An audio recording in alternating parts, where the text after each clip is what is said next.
It's World Collage Day, and I would love it if you'd come celebrate it with me while I create a super fun collage made of accidental materials. I'm Jackie Bernardi, and welcome to my studio.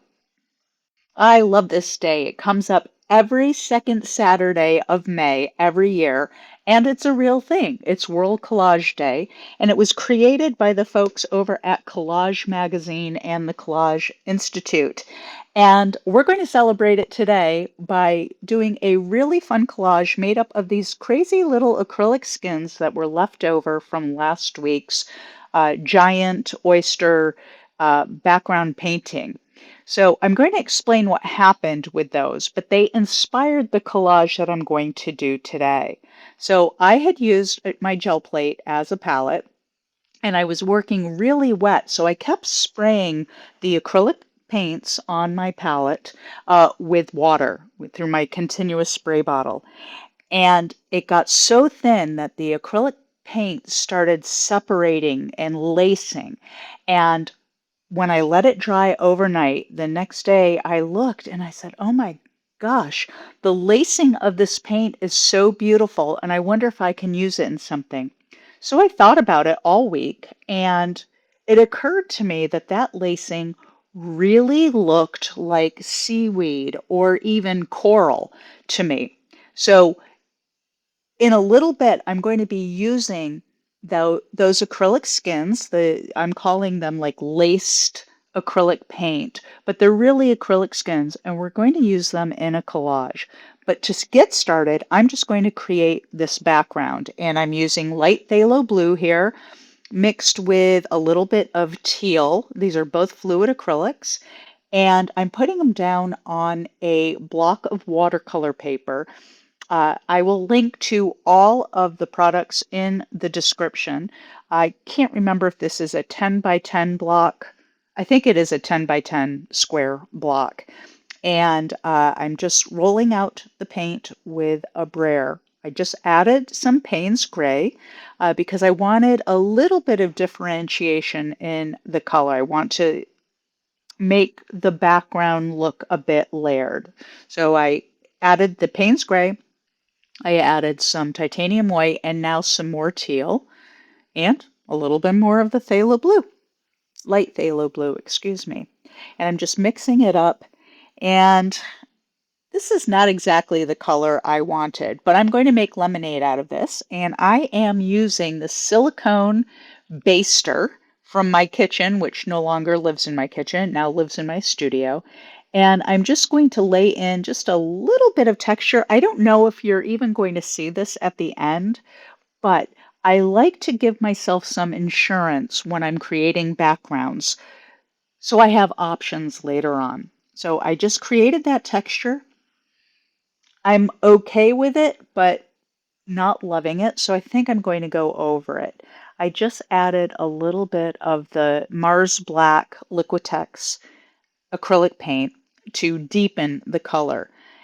I'm going for somewhat of a rock formation under the sea, and I wanted to get a little bit deeper color down at the bottom.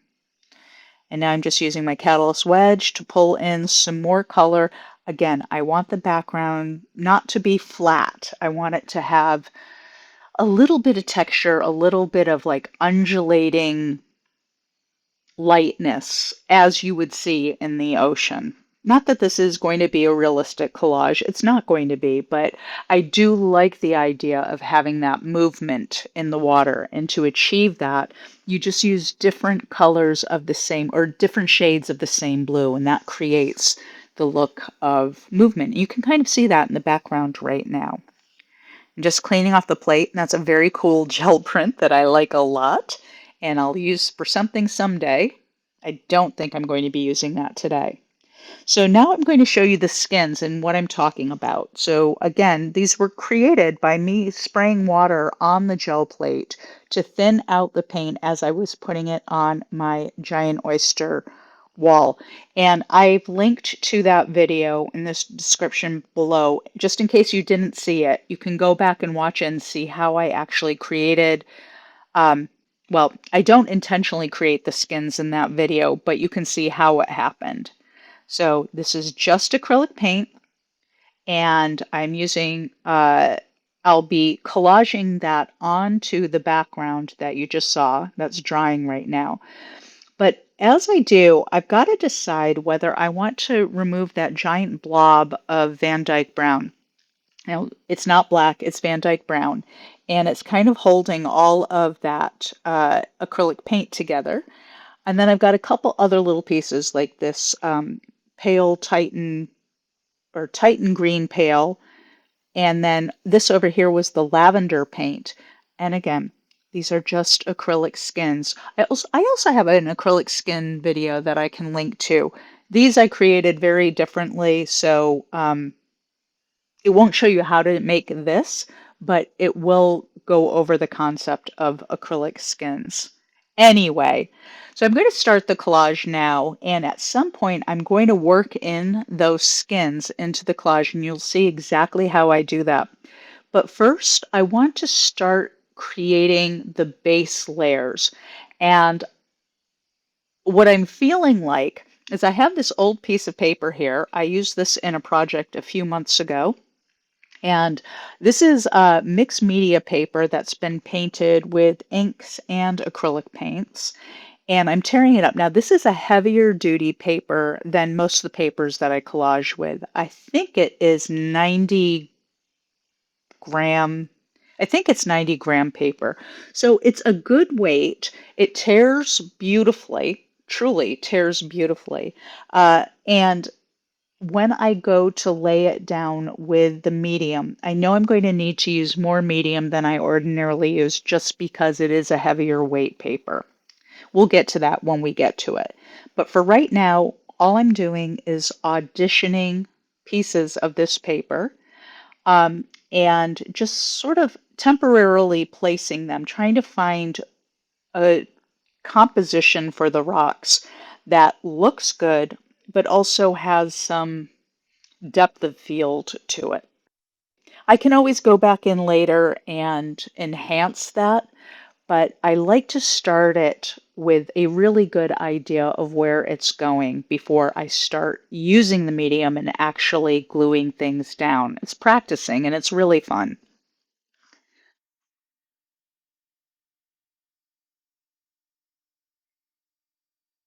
So I need to be careful with this acrylic skin. Most acrylic skins that I use are bigger, more solid, and I need to be a little careful with them, but not terribly careful. These skins, I need to be very careful because they are extremely delicate and they want to come apart. And I really want to try to keep them as a whole piece. So when you see me handling them, you see me handling them pretty carefully because I don't want them to break up. If they do, it won't be the worst thing in the world. I'll figure out how to salvage them, but they just naturally look like the thing I want them to look like, which of course is seaweed or coral, depending on the piece, right? So I want to keep that. And as I'm working through the placement of the pieces, I think I have a good idea now where I want to start with the foundation of all of this. So I'm just using some medium. Now, I have to tell you, I didn't realize that right now. I'm using gloss medium, and ordinarily I would not use gloss medium at this stage at all. I would just use matte medium. I didn't even realize this was gloss medium. I'll talk about that later. But I'm using the medium. I put it down on the background first, and then I also painted it on the back of the piece of paper that I was putting it down with. And again, the reason for that is because this is a heavier weight paper. I want to make sure it adheres really nicely without any air bubbles to the background. And so I did a wet on wet technique for gluing it down. And that's one of the beautiful things about using a medium, like a matte medium or a gloss medium, is that you have the flexibility to do that and make a really great connection between the papers. Now, I'm going to start considering putting in the skin. But before I do, I want to get this other rock, the rock that had the pink on it. I want to lay that down sort of first. Um, at least I want to have a sense of where it's going to be exactly, because now I'm going to move the the skin into place. So where I just moved it to, there's medium underneath that skin right now, but it's still all wet. So I have room, or time, I should say, to get it exactly the way I want it before I commit it by going over the top of it. See right there, that little bit that just came off? I told you, this skin is incredibly delicate. Normally, the skins I work with are much thicker or larger, so they're not as delicate as this. And I'm fine with that breaking off. I'll find some place to use that within this collage. I have no doubt about it. But anyway, the point that I was trying to make before is that because I have the medium down first, I have plenty of time to get the skin exactly the way I want it before I start doing what I'm doing now, which of course is sealing it into the background. And again, I'm just using medium and a brush, and I'm just brushing over it, smoothing out any air bubbles, making sure that there's good contact between everything. And I'm going back over the top of the skin as well as the background, because I'm going to go in and put this quote unquote rock on. And I'm actually going to cover up majority of the dark part of that skin. At one point, I thought that maybe that Van Dyke Brown blob could be a rock, but because I love these papers so much that I'm putting down as the rocks, it wasn't a good look combining them. So I pretty much just covered it. And I'm using a silicone paint shaper here to make sure that all the air bubbles are getting out from underneath and placing it. Now you can see this piece is larger than the border of the watercolor paper block, and that's fine. Later on, when everything's dry, I'll just cut off that overhang edge. I'm not worried about that. In here, this piece of paper, I'm actually just rubbing it over the top of the gel plate. Again, using the gel plate as a palette here. I just put some medium down on the plate. I rubbed the paper on it to get it on the back of the paper. Then I used the paint shaper to put some medium down on the background again, and just figuring out the placement of these rocks. It's amazing when you have really random pieces of paper like this, with all sorts of different paints on them and shapes and just a look. And when you start tearing it up and moving it around, it's amazing how they come together and create the thing that you want them to create. This is why I love painting papers. You'll paint them one day and you'll be like, okay, well, what am I ever going to use this for? And then months later, you run across that paper and you're like, oh my gosh, that's the perfect paper for this project. And that's exactly what happened here. If you're a member of my community, which you can become a member of my community for free, and there's a link in the description below to do that. But if you are a member of my community, you may even recall the post that I did in there that used this paper. It was a grid project that I did for one of the monthly challenges. And I haven't used the rest of that paper since, but I didn't throw away the scraps because I knew I would use it someday for something.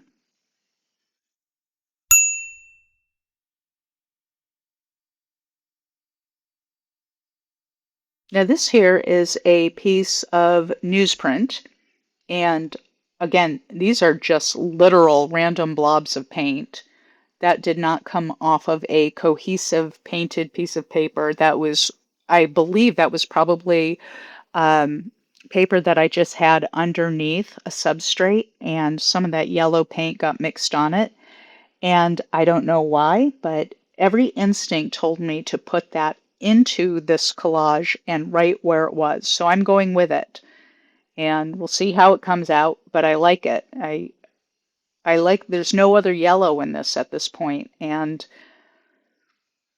I don't know, it's adding something to the dimensionality, I think, of what I'm creating on the sea floor here. That's what I'm going to call it, the sea floor.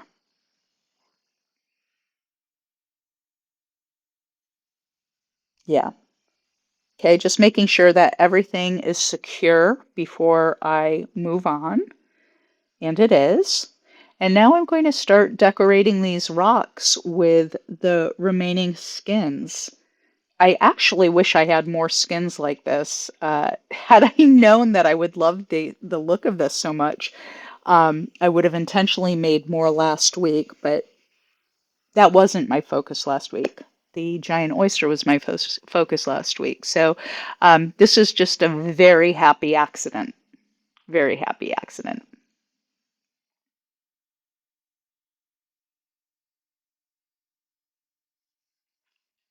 And again, these are delicate. I just want to be careful.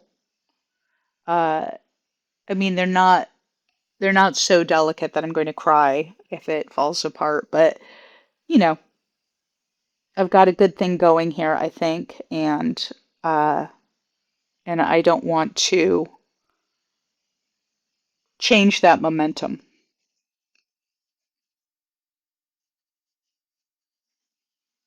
I love these colors.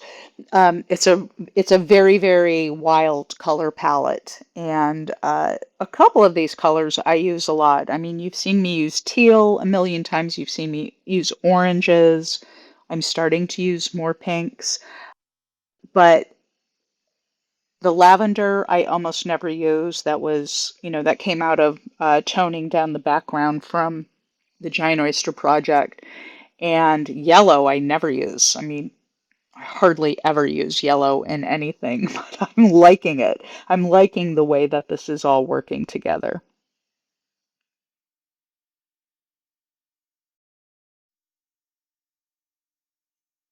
Is this the sea floor or is this an aquarium floor? I don't know.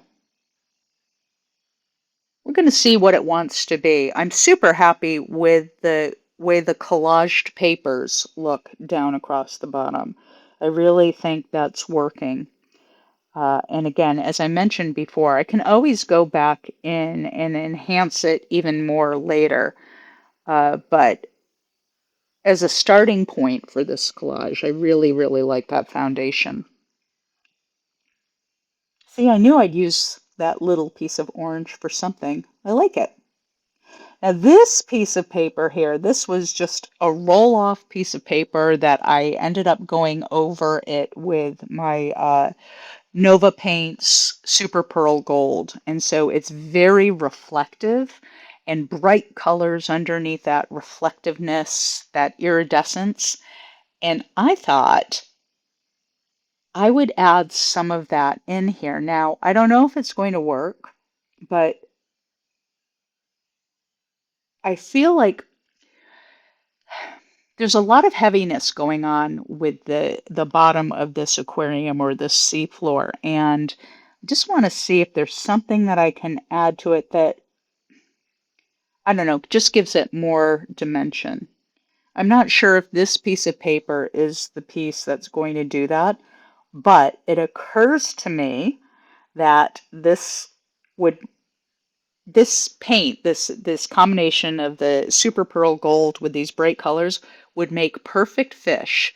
So I think I'm going to cut out just these little shapes. I'm not cutting fish shapes. I'm actually kind of cutting sort of an oval and a whole bunch of them. And I'm just going to make a school of fish and see how that feels. And again, I'm cutting them out and I'm laying them down on the background just to get an idea of whether I want them at all, and if I do want them, what I want their placement to be, right? I'm not gluing down yet because I just want to make sure. I love what's going on down below.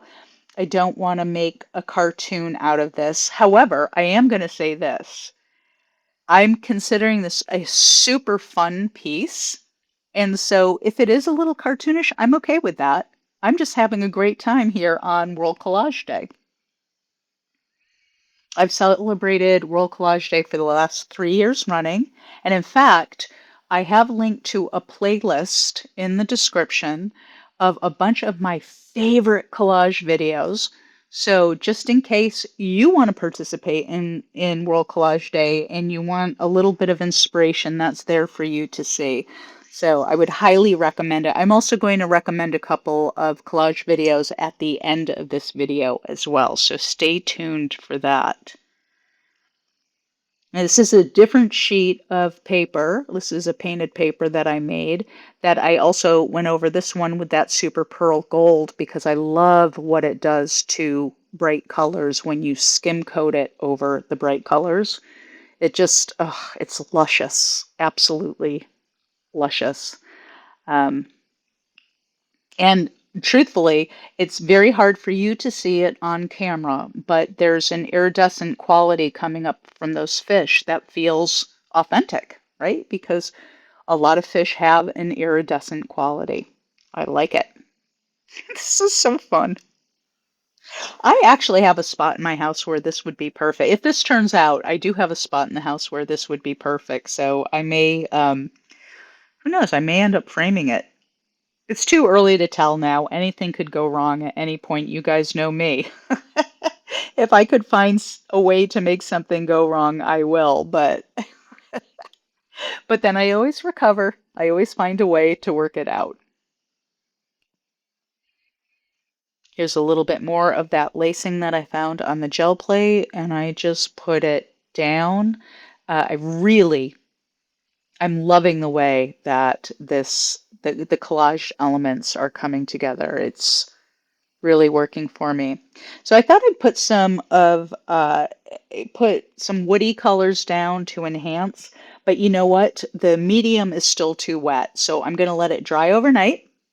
And I let it dry overnight, and now we're back. Everything's dry. And here's what I realized overnight. I had used gloss medium. So the whole thing was really shiny. So overnight, I went over it with 2 coats of matte medium. I didn't film that. I apologize, but literally all I did was paint on 2 coats of matte medium just to tone down the shine. Now everything's dry, and my woodies will work now. They don't work so great when it's wet and sticky, but now they do. And I'm just going in with the little fishies and I'm enhancing their underbellies. So they stand out a little bit in the water.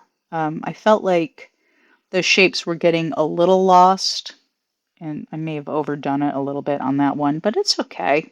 It's fine. Um, I'm just using all different colors. I will link to a pack of woodies, and these are water soluble and blendable. I can blend with my finger on them, and I really like that. It gives you a lot of control. And I just going on top of the skins. And so, pro tip here, when you work with skins, you can go over the skins with other acrylics and the woodies. I could go over it with Posca pen, which I'm going to do any minute now. But what I'm trying to achieve here is some dimensionality by creating shades of color on top of each one of these skins because the skins themselves were pretty much just one color each. So I'm going in with these woodies and doing a little bit of shading, a little bit of blending. I'm using the white to create highlights to make it feel more dimensional. And then later I may use some charcoal to go in and make other areas recede so we get that sense of dimension. And I do this a lot. If you watch my videos, this is typically my process. I go ahead and I collage like the larger elements first, and I kind of create an idea of what's going to happen. On much larger pieces, I'll actually color block with acrylic paints first, then come back in, do the collage. I don't worry about the finer points until I'm done with the collaging part, and then I will come back with other supplies, right? And then do the finer detail work. So right now, you can see I'm using the Posca pen and I'm laying down some of that white. And while it's still wet, I'm tapping it with my finger so that it blends a little bit. I don't want sharp lines from the Posca pen. I mean, this is, an acrylic paint pen. It will create sharp lines if you want that. That's not what I want. I want it to be a softer white, but one that adds highlight to the seaweed here. So I tap it out with my finger while it's still wet. You've got to work kind of quickly. You can see me doing it here right now. You've got to work kind of quickly with this because the Posca does want to dry faster than you might like. But just while it's still wet, just tap it a little bit and it just softens it beautifully. So you still get the effect that you want without having a line in your face. Fantastic.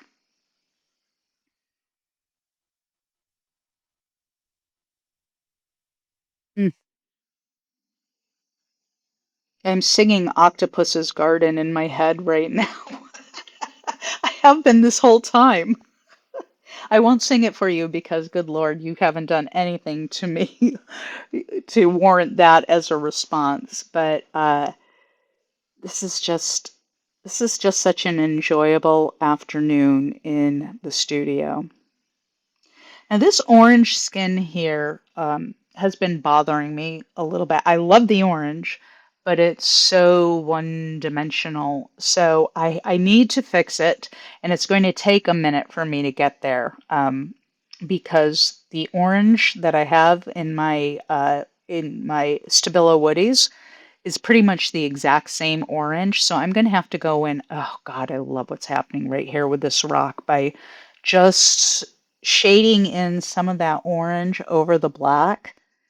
Oh God, I love that.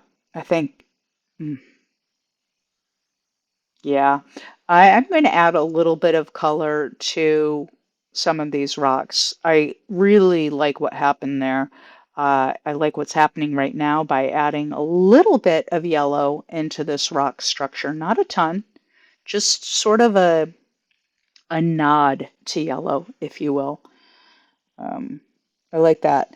And maybe I can use this yellow on that orange and kind of create some variation in the color. It just looks so blocky orange to me, and it's bothering me. Oh, yeah, this is working. It's getting much better. I feel better about that now. And with Stabilo woodies, the more you build up with the woody, the more blendability it has. I don't know why that is, but it is.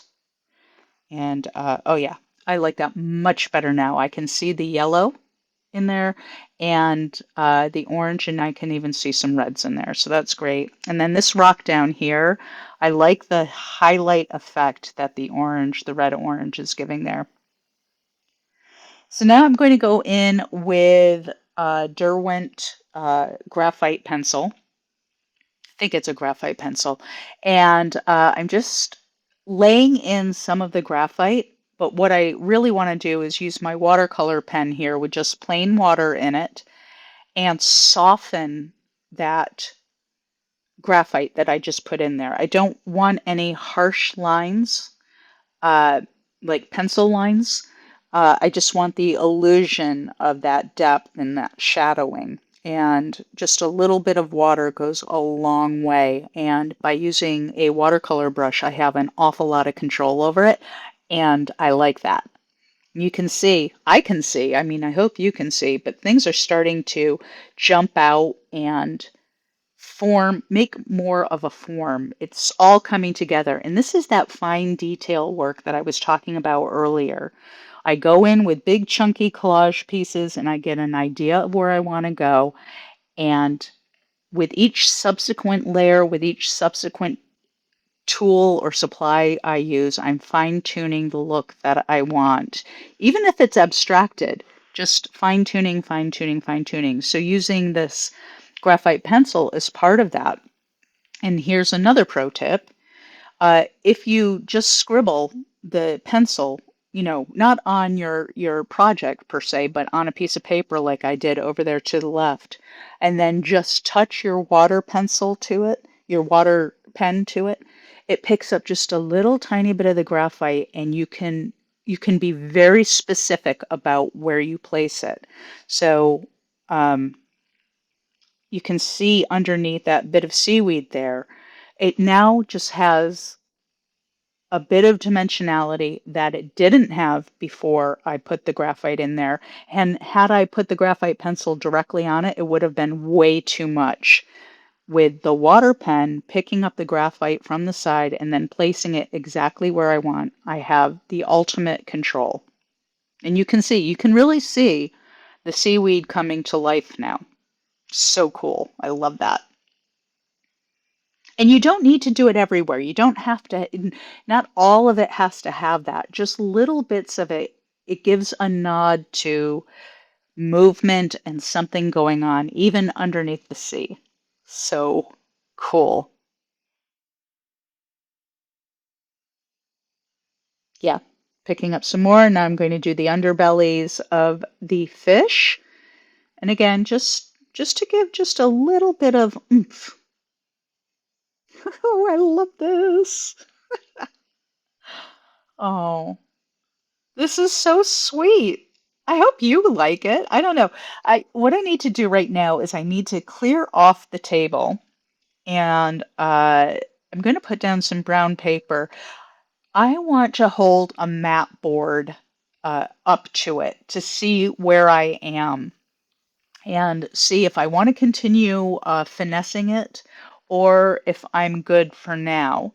And so I just put a piece of brown paper down and I have a map board. And I've actually included a link to these. These are pre-made map boards that I have.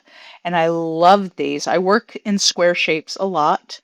And this is the perfect size. And look at that.